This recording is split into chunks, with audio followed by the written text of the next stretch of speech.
Right, hey guys, it's Weston here. So today I'm going to be reviewing the Sennheiser HD471G for Android. So I'd just like to say a massive thank you to Harvard PR for sending these out to review. So let's not waste any more time and just jump straight into it. So kicking off with the design, you can see Sennheiser's really gone to the effort and modernised the entire HD lineup. And I think they've made them more aesthetically pleasing than the old one. So looking at the side of the headphones, you can see we've got a really nice wave design surrounded by a silver accent. Moving on to the support next, and you can see again it's a really modern angular design, and I think it looks very nice. Moving on to the headband adjustment next, and this is finished off in plastic, which is not aesthetically pleasing necessarily, but it's more functional anyway. Moving around onto the headband next, and we've got Sennheiser logos on both sides, and on the left side we've got Sennheiser branding, and the rest of the headband remains clear. Moving on to the inside next, and we've got a little bit of headband padding, which I will talk more about later on. Moving on to the ear cups, and we've got an oval shaped design, and again I'll talk more about that later on in the video. So up next we've got the cable, and this is in fact removable. At first I didn't think it was because it looks like it's actually built into the headphones, but on closer inspection you can see the cable is removable, which is a good bonus and something that is a very welcome addition to these headphones. The cable comes in at 1.4 meters long, which is pretty perfect for me. I'm about 5'9", and that length is just about perfect. So this has a remote controller on it as well, and this specific one is for Android, but you can get them for iOS as well. And on here you've got your volume rocker, so your volume up and down, your middle multifunctional button, a microphone, and the Sennheiser logo. And then we go right down to the bottom and we've got your 3.5mm jack. So this is gold plated and it's an L-shaped connector, which are my personal favourite. Moving on to build quality next, and this is where it sort of falls down a little bit for me. I was expecting a little bit more premium materials considering the price of these headphones, but unfortunately the build is pretty much entirely made of plastic. Now it's not a poor quality plastic, and it's actually really nice and really robust, but it is still plastic. So the overall construction feels really solid, there's not that much flex in it, and just overall they're very nicely put together. The only issue is with the build is the cable. The cable feels a little bit flimsy feeling, but luckily the cable is removable, so there is a chance that you can actually replace the cable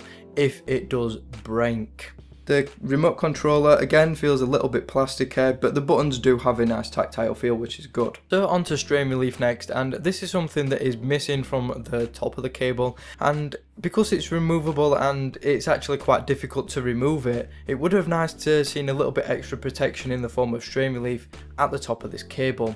Luckily, however, there is a little cable strain relief around the remote, and there is a significant amount at the bottom at the termination as well, but I would have liked to have seen a little bit at the top. Moving on to comfort next, and these are actually some very comfortable headphones. So like I've said already, they are an over-ear design, and the oval shape of the ear cups fits to my head and my ears really nice, and they do surround them really well. The padding is very nice and generous as well, and the material finish is very nice and soft. And I noticed even wearing these with glasses, I wasn't getting any major fatigue after a couple of hours. Moving on to the headband padding next, and there isn't actually that much, but the headphones don't weigh a lot, so I don't think too much is actually necessary. The headband shape is actually pretty nice, and it does conform to your head and help distribute what little weight there actually is. Moving on to isolation and leak next, and they actually perform really well here. Like I said, these are an over-ear design, so they do seal your ears really nicely. They're not the best performing I've ever tested, and they're not the worst. They're around average, I would say. So if you're on public transport, they do block out a little bit of background noise. Like I said, not the most I've ever encountered, but not the worst either. Same again for leak. You're not going to bother anyone on public transport unless you're really having these headphones on loud, say above 80-90%, which I wouldn't advise. Right guys, so now we get on to the main event, and that is the sound quality. So the sound from these headphones is actually very impressive. So the bass is not that deep and it's lacking a little bit of punch, but it's very nicely detailed, it's very nicely controlled. But like I said, it's just lacking a little bit of punch, so you bass lovers out there probably won't find the bass that good on these headphones. Then we get on to the mid-range, and it's really nice and clear, it's really detailed, and it's got a good amount of separation as well, so instrument separation is very good. The soundstage is also pretty nice as well. The only downside is it is lacking a little bit of excitement, so if you want a bit more of a vigorous sound, then these don't seem to deliver that.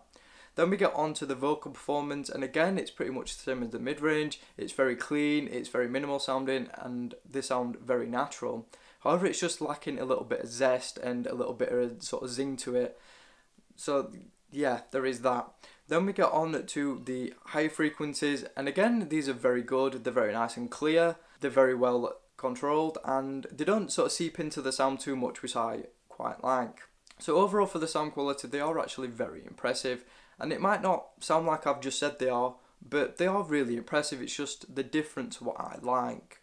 I like the Momentum sound signature that's a little bit more exciting and a little bit more vibrant. These are a little bit sort of more professional sounding, and I don't really tend to look for that in a pair of consumer headphones. Right guys, so that is about it for this review. So what do I think of these headphones? Well, I'm actually pretty impressed. The design is very nice and quite modern. The build quality is a little bit of a letdown, and it's just a little bit too plasticky. Comfort is again pretty impressive, even if you do wear glasses. Noise isolation and leak again is about average, which is okay.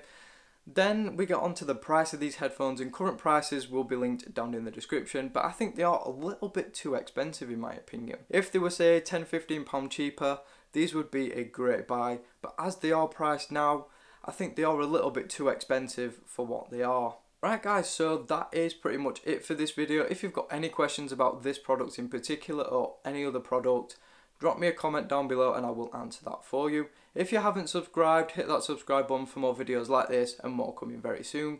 So thanks again, and I will see you all on the very next video.